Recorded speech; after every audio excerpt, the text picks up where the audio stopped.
When it comes to Mazda's new RX-8, talk about having big shoes to fill. The last RX-7 is a distant 9-year memory, but you wouldn't even know it. Why? It had a powerful 255 horsepower twin-turbo rotary engine. It was lightweight and is timeless in design. That's why the RX-7 is an import cult classic. With the Nissan 350Z winning over the masses and rotary fans growing impatient over the last decade, expectations for the RX-8 are high, and nothing less than a class act will do. One thing's for sure, you won't mistake the RX-8 for any other car on the road. Its sleek profile and flared lines give it attitude, and we like it.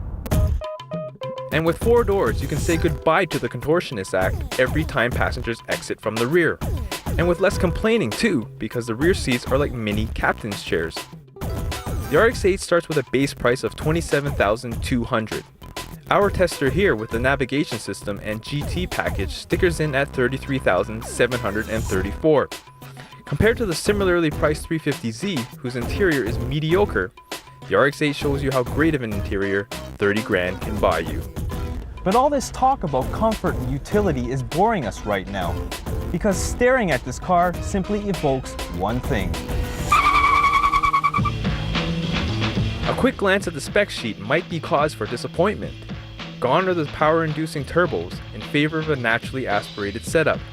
But the 1.3-liter twin rotary still manages to crank out 238 horsepower at 8,500 RPM. This baby loves to sing.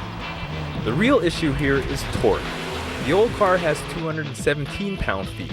The 350Z has 274. The RX-8 lags behind with only 159 pound-feet, and in the mid-range, that deficit can be seriously felt. Fear not though, there is a solution. This engine will surge to 9,000 RPM without a fuss. Driving the RX-8 is like riding a sport bike where hitting 14,000 RPMs is the norm. Even the dials mimic a bike with a digital speedometer surrounded by an analog tach. In a single glance, you know exactly what the engine is doing. Keep her spinning above 7,000 RPMs, and this car will keep pace with the best of them. And because it's a rotary, you never feel like you're straining the engine. We could do this all day. One benefit of losing the turbo system is that it allowed engineers to mount the engine lower and further back in the chassis. The fuel tank also sits ahead of the rear axle to maintain a 50-50 weight distribution.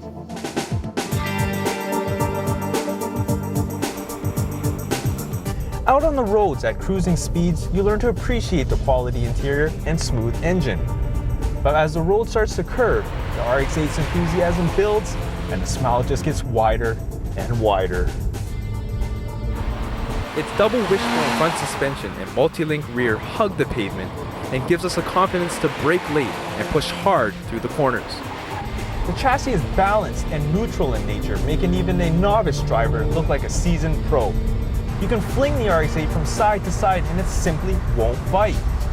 Even with the traction control off, you really have to ask for trouble to get it.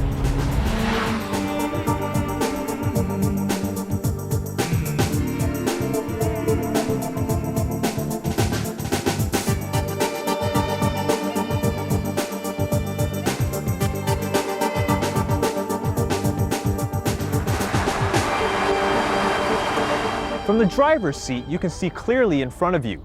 Your peripheral vision isn't hindered by thick B-pillars or a sloping roofline, which makes going fast an inspiring experience.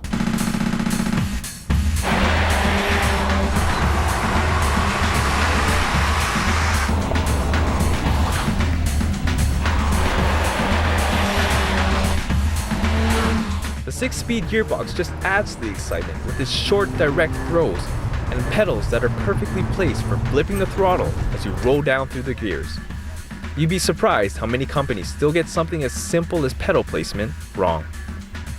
The RX-8 fills the RX-7's shoes and in the process has matured, giving you the option of going slow and forgetting that you do indeed own one of the best all-around affordable sports cars on the market.